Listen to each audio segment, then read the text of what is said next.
আমরা যেভাবেই চিকেন রান্না করি না কেন, আলু দিয়ে মাংসের ঝোল, এই রান্নাটা কিন্তু আমরা বাঙালিরা খুব পছন্দ করি। লাগছে 1 কেজি চিকেন, 4টি বড় সাইজের আলু, আর নিয়েছি 2টি মিডিয়াম সাইজের টমেটো, 3টে বড় সাইজের পেঁয়াজ।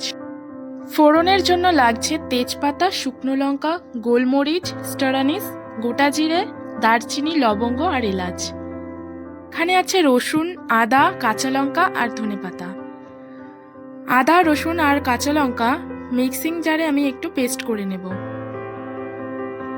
কড়াইতে দিয়ে দিচ্ছি সর্ষের তেল। এবার এই তেলে আলুগুলোকে ভেজে নেব।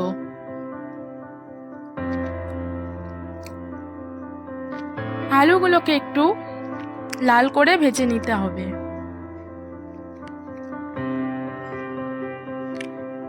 ঠিক এরকম ভাজা হলে আলুগুলোকে তুলে নেব।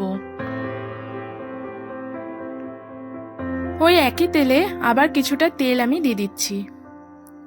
এবার ফোড়নের সমস্ত মশলা আমি এর মধ্যে দিয়ে দিলাম। একটু নেড়ে নিয়ে পেঁয়াজগুলোকে ভালো করে ভেজে নিতে হবে।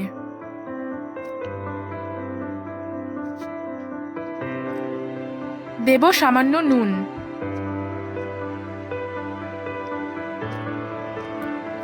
এবারে টমেটোগুলোকেও এর মধ্যে দিয়ে দিতে হবে।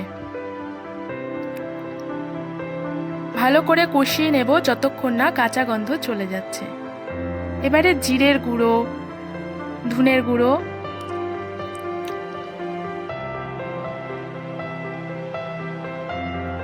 হলুদের গুঁড়ো,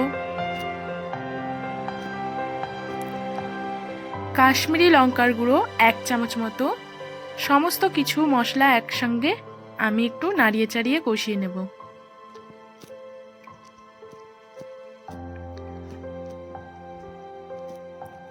মশলা কষা হয়ে গেছে, এবার এর মধ্যে দিয়ে দিচ্ছি চিকেনগুলো।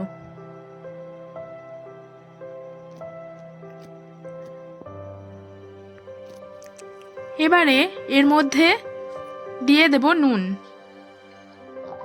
এখানে পরিমাণ মতো নুন অ্যাড করে দিলাম। আগেও কিন্তু আমি পেঁয়াজের মধ্যে নুন দিয়েছিলাম। এবারে একটু মিশিয়ে নিয়ে এর মধ্যে আদা, রসুন আর কাঁচা লঙ্কার পেস্টটা দিয়ে দেব।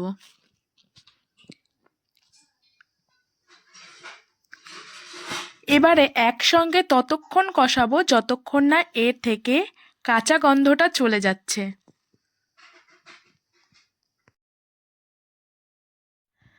মশলার সাথে কিন্তু আমার কষানো হয়ে গেছে। এবারে আমি ভাজা আলুগুলোকে এর মধ্যে দিয়ে দিলাম। আবারও কিছুক্ষণ আলুগুলোর সাথে চিকেনগুলো মিশিয়ে নেব।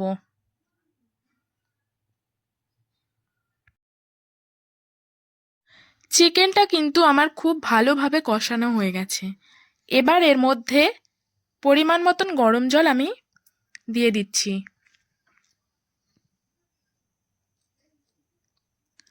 আরও কিছুটা গরম জল আমি এর মধ্যে দিয়ে দেব।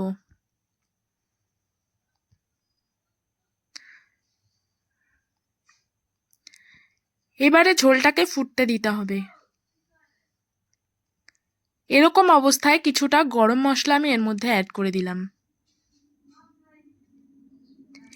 এবারে কিছুক্ষণের জন্য আমি চিকেনটাকে ঢেকে দেব। 5 মিনিট পর ঢাকাটা খুলে নিচ্ছি। কেটে রাখা ধনেপাতাগুলো আমি এর মধ্যে দিয়ে দিচ্ছি।